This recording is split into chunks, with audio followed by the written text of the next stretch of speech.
The Youth's Instructor, August 3, 1887. Study the Scriptures. Thy word have I hid in mine heart, that I might not sin against thee. We know the dangers and temptations that beset the youth at the present time are not few nor small.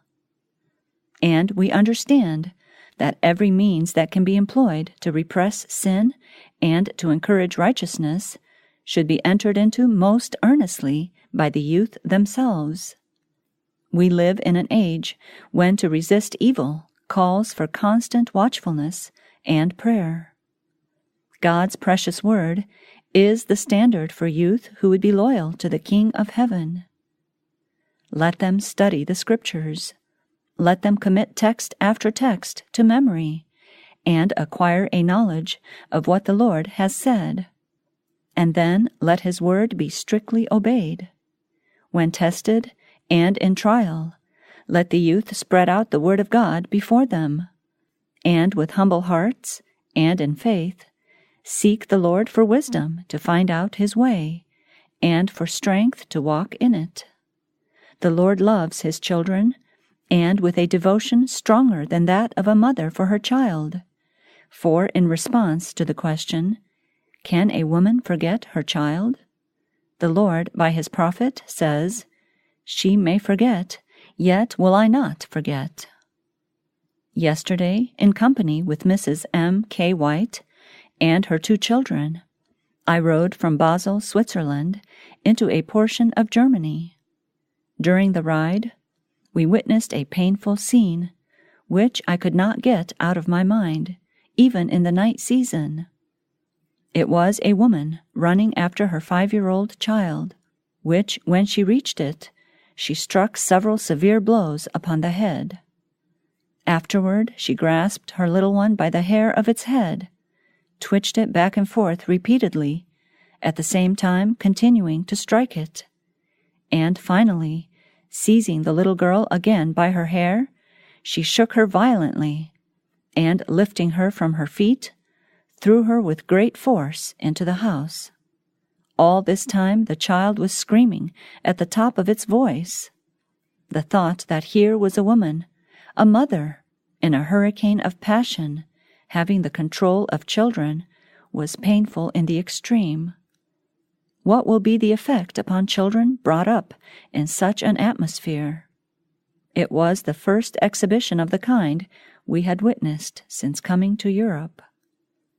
But though the woman may forget, the Lord assures us He will not. Isaiah 49, 15 and 16 reads, "Can a woman forget her sucking child, that she should not have compassion on him? Yea, they may forget, yet will I not forget thee. Behold, I have graven thee upon the palms of my hands." Christ bears the cruel prints of the nails into heaven, and can He forget the purchase of His blood? Will He leave the children and youth a prey to the temptations of the enemy? No, He has made ample provision for every youth, that when they call upon Him in perplexity and trial, He will listen to their prayer, and will, with every temptation, make a way for their escape. The Lord never corrects except in love and compassion. Jesus was Himself a child, and knows the temptations and trials of childhood.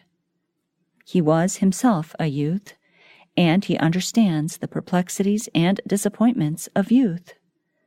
He pities and sympathizes with the erring. He received the cruel wounds on the cross of Calvary that left the marks in His hands, that He might bless and save the children and youth. He knows your conflicts. He knows, too, the desires of the enemy.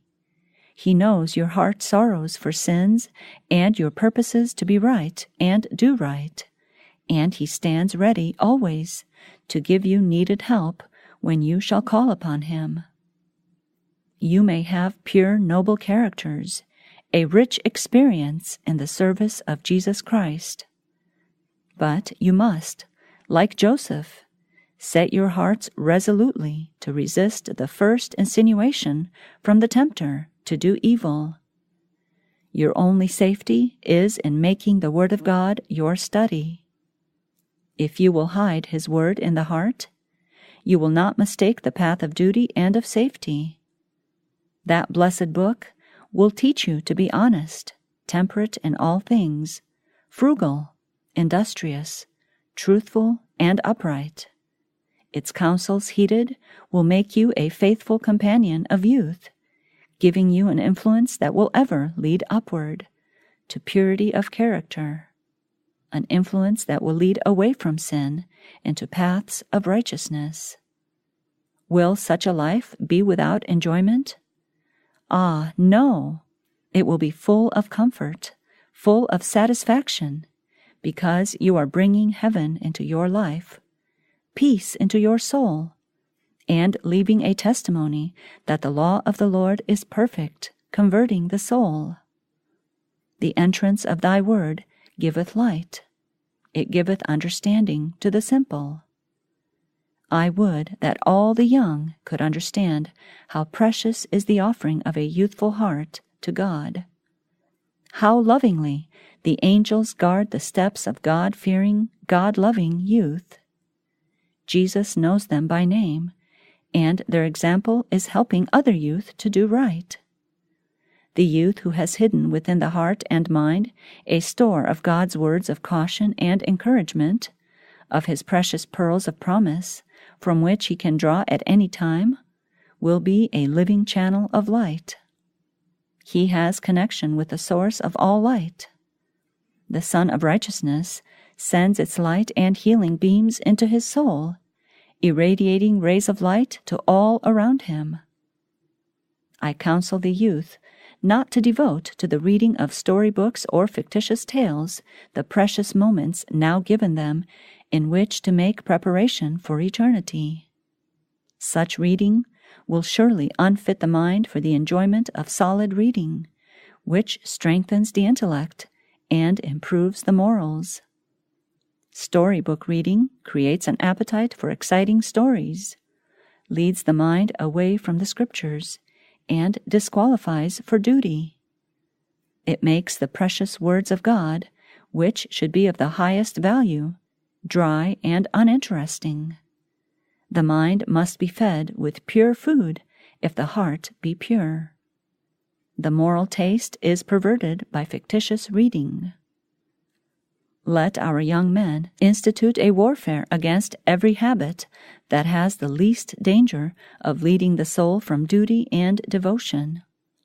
Let them have stated seasons for prayer, never neglecting them if it can possibly be avoided.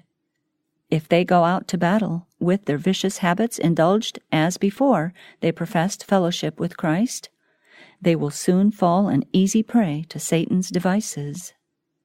But armed with the Word of God, having it treasured in heart and mind, they will come forth unharmed by all the assaults of the foes of God or man.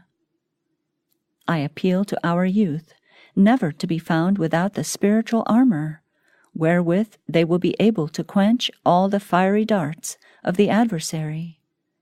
In the name of God, lift your banner for truth and righteousness, the commandments of God, and the faith of Jesus.